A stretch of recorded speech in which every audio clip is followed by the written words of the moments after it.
दोस्तों नमस्कार, मैं मुकेश रघुवंशी एक बार फिर कोलास हलचल पर आपके सामने हाजिर हूं और इस बार हमारे साथ मौजूद हैं शिवपुरी जिला गुना लोकसभा एवं पूरे मध्य प्रदेश में सबसे चर्चित सीट कोलारस के वर्तमान विधायक वीरेंद्र सिंह रघुवंशी। और चुनाव के दौरान उनकी क्या गतिविधि हैं, कहां पर अभी वो मौजूद हैं, लोग बाग उन्हें शिवपुरी में तलाश रहे हैं। कोलारस के लोग भी उम्मीद कर रहे हैं कि वो कोलास में सक्रियता कब दिखाएंगे चुनाव के दौरान। इन सभी मुद्दों को लेकर आज हम उनसे बात करने वाले हैं। भाई साहब, आपका हार्दिक स्वागत है कोलास हलचल पर। नमस्कार। कोलास हलचल की टीम को दीपावली की शुभकामनाएं। भैया, सबसे पहला सवाल तो यही है कि आजकल आपकी सक्रियता प्रदेश में अन्य जगह पर दिख रही है, कोलारस और शिवपुरी में क्यों नहीं दिख रही? मुकेश जी, सक्रियता तो लगातार शिवपुरी और कोलारस में भी है। मैं टेलीफोन पर लोगों के संपर्क में हूँ और चूँकि मेरा टिकट शिवपुरी विधानसभा से नहीं हो पाया था तो मेरे अपने परिवारजन रघुवंशी समाज के लोग कांग्रेस पार्टी से नाराज़ थे और नाराज़गी उन्होंने जाहिर भी की प्रदर्शन धरनों के माध्यम से। पार्टी नेतृत्व से चर्चा के पश्चात मैंने ये निर्णय लिया कि मैं जहाँ जहाँ मध्य प्रदेश में लगभग 15 सीटों पर रघुवंशी समाजजन, मेरे परिवारजन नाराज़ हैं और कांग्रेस को मतदान करने, बहिष्कार करने की बात कर रहे हैं, तो पार्टी नेतृत्व के अनुसार मैं अनेक सीटों पर, चाहे वो कोलारस हो, गुना हो, अशोकनगर हो, चंदेरी हो, बमौरी हो, या आगे जाएं तो अपना सिरोंज हो, शमशाबाद हो, छिंदवाड़ा हो, बैतूल ज़िले की मुल्ताई हो या छिंदवाड़ा ज़िले की चौरई हो, अनेक विधानसभाओं में मेरा जाना हुआ लगातार 1 तारीख से। और कल ही मैं लौट कर आया था। कल मेरा पोहरी विधानसभा में माननीय दिग्विजय सिंह जी के साथ, राजा साहब के साथ जाना हुआ। आज मैं बमौरी विधानसभा क्षेत्र में भाई ऋषि अग्रवाल जी के पक्ष में अपने समाजजनों के बीच में उनको समर्थन के लिए जा रहा हूँ। और लगातार आज से 17 तारीख तक कोलारस विधानसभा तो मेरा अपना परिवार है। मैं जिस तरह लगातार उनके संपर्क में हूँ, फिजिकल तौर पर भी कल से 17 तारीख तक कोलारस विधानसभा में रहने वाला हूं। तो सभी जगह जो प्रयास मुझ पर बन पाया है, कांग्रेस पार्टी के पक्ष में अधिक से अधिक सीटें जीतें, कांग्रेस की सरकार बने, भ्रष्टाचार से मुक्ति मिले मध्य प्रदेश को, युवाओं को रोज़गार मिले, किसानों के मूल्य का सही उपार्जन मिले, बहनों को भी नारी सम्मान योजना 1500 की मिले, किसानों का उपार्जन का 2600 रुपये प्रति कुंटल गेहूँ का या धान का मूल्य 2500 रुपये मिले। इस सब तरह के लाभ हमारे मध्य प्रदेश के सभी लोगों को मिलें कांग्रेस की सरकार बनने के पश्चात, ये मेरा प्रयास है। और निरंतर मैं लगातार अब कोलारस विधानसभा में रहने वाला हूँ। भाई साहब, आपने कोलारस का जिक्र किया, तो कोलारस में जो भी आपने 5 साल में विकास कार्य कराए थे, भारतीय जनता पार्टी के नेता उन विकास कार्यों की लिस्ट लेकर क्षेत्र में जा रही है, लोगों को बता रही है कि ये सभी काम हमने करवाए थे। क्या कहेंगे आप इस पर? देखिए, निश्चित रूप से मैंने विकास कार्यों में 10 दिशाओं में कोलारस विधानसभा में विकास किए हैं। लगातार 5 साल मेरे कोलारस विधानसभा के क्षेत्रवासी परिवारजनों को इस सब चीज़ों का मालूम है। अब फर्जी तौर पर अगर कोई इसका श्रेय लेना चाहे तो अनुचित है, बल्कि मेरे साथ ही भारतीय जनता पार्टी के नव आयुक्त जो भाजपाई थे, उनके ही तमाम मंत्री, प्रभारी मंत्री यहाँ बैठे हुए थे। इन्होंने तो लगातार मेरे विकास कार्यों को रोकने का काम किया था और उन्हीं से विवादों के तहत मुझे पार्टी परिवर्तित करने को मजबूर होना पड़ा। तो आज किस बात का वो श्रेय लेना चाहते हैं? अगर श्रेय किसी को जाता है तो क्षेत्र की जनता को, क्षेत्र के कार्यकर्ता को, और मुझे चाहना चाहिए जिन्होंने मेरा इस विकास कार्य में सहयोग किया है।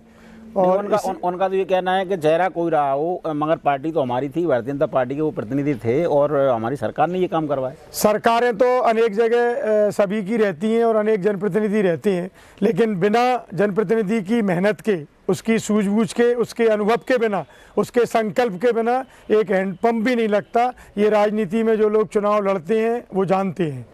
ये कहना बिल्कुल गलत है। आपकी जो प्रभारी मंत्री जी से हमेशा रही नोक-झोंक बनी रही, आपका सियासी गणित नहीं बैठ पाया, उन्हीं के क्षेत्र में अब आप लगातार संपर्क में जा रहे हैं। किस तरह से देखते हैं आप इसको?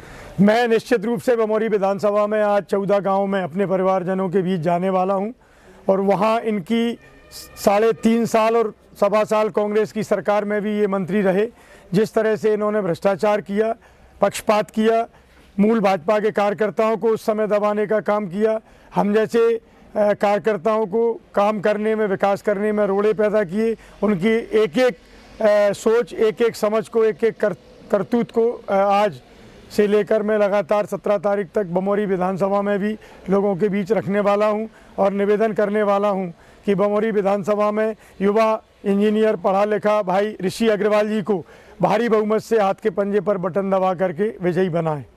मोदी जी की सभा हुई थी गुना में, बताते हैं मोदी जी के आने के बाद काफ़ी कुछ परिवर्तन आया है, तो आप कैसे देखते हैं, क्या इस चुनौती को पार पाना आसान होगा? देखिए, मुझे बड़ा आश्चर्य लगता है कि देश में मोदी जी के नाम पर वोट दीजिए, देश में सनातन हिंदू धर्म के नाम पर वोट दीजिए, प्रदेशों में भी मोदी जी के नाम पर वोट दीजिए, आने वाले चुनावों में क्या पंचायत के चुनावों में भी मोदी जी के नाम से वोट मांगे जाना है। ये मुझे आश्चर्य लगता है। भारतीय जनता पार्टी में क्या कोई और स्थानीय प्रदेश और जिला स्तर पर, विधानसभा स्तर पर जनप्रतिनिधि और नेता बचे नहीं है? ये सवाल मध्य प्रदेश की जनता मोदी जी से भी और शीर्ष नेतृत्व भारतीय जनता पार्टी से भी पूछना चाहती है। चलिए, ये तो बात हुई भाई साहब गुना पे जो मोदी जी का कार्यक्रम था, या बमोरी में आपकी जो चुनौती आप जहाँ पे जा रहे हैं फेस करने के लिए, कोलारस में और शिवपुरी में हमें ये जन चर्चा का विषय बना हुआ है कि आपने जल्दबाजी कर दी पार्टी परिवर्तन करने में, वरना पार्टी आपको जरूर मौका देती है, आपको कोलारस से ही मौका देती। इस पर क्या कहेंगे? देखिए, मौका देती या नहीं देती, मौका देने के नाम पर और टिकट के नाम पर मैंने पार्टी परिवर्तित नहीं की है। मैं बहुत स्पष्ट करना चाहता हूं प्रदेशवासियों को, शिवपुरी और कोलारस के मेरे परिवारजनों के बीच, मैंने अपने विकास कार्यों में लगातार सिंधिया जी और उनके मंत्रियों के द्वारा रोड़े अटकाए जाने के कारण, लगातार उनके द्वारा मुझे राजनीतिक स्तर पर दबाने के कारण पार्टी परिवर्तित की है। जैसा कि पूर्व में भी 2013 में कांग्रेस परिवर्तित करके मैं भाजपा में गया था, वैसे ही उन्हीं कारणों के कारण फिर मुझे पुनः भाजपा छोड़ करके अपनी मूल पार्टी कांग्रेस में आना पड़ा है। और मुझे प्रसन्नता है कि अब कांग्रेस कम से कम इस तरह के दबाव से मुक्त हुई है और ये चुनाव अब सीधा सीधा कांग्रेस और भाजपा के बीच में क्षेत्र में है, ग्वालियर चंबल में है। पहले दुर्भाग्य होता था कि कांग्रेस के ही नेता कांग्रेस में भाजपा का काम करने का कहा करते थे। कहीं पता होता था कि हमारी बुआ जी लड़ रही हैं तो उनका काम कीजिए, कहीं हमारा गुटका, हमारा कार्यकर्ता लड़ रहा है, या कोई संभावित अच्छा जनप्रतिनिधि चुनाव लड़ रहा है, उसको हराने का काम ये लोग किया करते थे। मुझे प्रसन्नता है कि आज कांग्रेस ऐसे लोगों से मुक्त हो गई है। मुक्त हो गई। तो जब आप सामना होता है, जो तरह सिंधिया जी की चर्चा आती है, तो कहीं ना कहीं आपके अंदर कोई एक ऐसी बात है जो विद्रोह पैदा करती है, पब्लिक में एक ऊर्जा का वो करती है कि आप बगावती तेवर दिखते हैं आपके। क्या ऐसा विषय रहा है? आपने तो उनके साथ कई सियासी दौर गुजारे हैं, क्या लगा, क्यों आप में इतने मतभेद हो गए थे? देखिए, ग्वालियर चंबल संभाग और गुना लोकसभा का विशेषकर ये दुर्भाग्य रहा है, विशेषकर जनप्रतिनिधि या राजनीति में करने वाले कार्यकर्ताओं का, कि लगातार उनको माननीय सिंधिया जी के द्वारा दबा दिया जाता है और उनके चुनाव जीतने पर प्रश्न चिन्ह लगाया जाता है। वो चाहते हैं कि दिल्ली में बैठकर मैं लगातार सिंगल स्वयं नेतृत्व करूं, कोई भी क्षेत्र का जनप्रतिनिधि इस क्षेत्र में नेतृत्व करने के लायक अपनी क्षमताएं डेवलप ना कर पाए। बस यही कारण रहा कि अनेक समाज और जाति के बेटों को उन्होंने राजनीति में बढ़ने से रोका है और इस बात का मैंने विरोध करके उनसे विद्रोह किया है।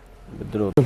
चलिए भाई जी, ये तो रही सियासी बातें। अब कुल क्षेत्र की बात कर लेते हैं। कोलारस विधानसभा क्षेत्र में आपने जो विकास कार्य कराए थे और जिनको लेकर के आपने तमाम मंचों पर जिक्र भी किया और लोगों के बीच में चर्चा का विषय भी रहा, वो चाहे वो कूनो डैम की बात हो जिसका आपने धरातल उतारने की पूरी कोशिश की है, और सिंध नदी पर बने डैमों की चर्चा हो जिससे नदी पूरे विधानसभा कोलारस में हमेशा लबालब भरी रहती थी। इस बार वो सूखी नदी आपका इंतजार कर रही है, क्या कहेंगे?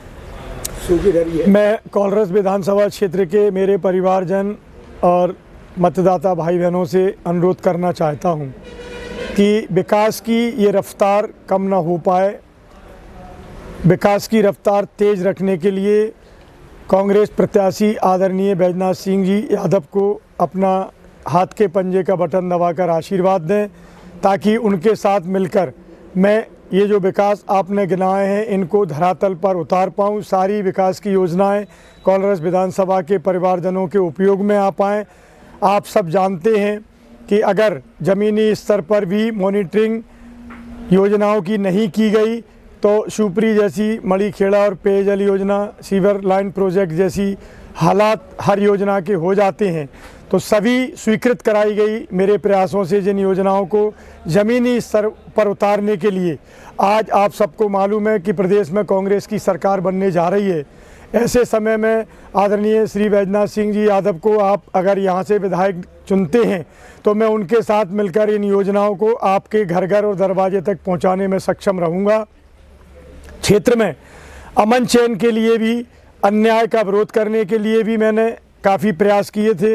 उनको लगातार मैं आपके अमन और चैन और अन्याय का विरोध करने की क्षमता भी आदरणीय बैजनाथ सिंह जी के साथ मिलकर हम दोनों आपको दे पाएंगे, यही अनुरोध करना चाहता हूँ।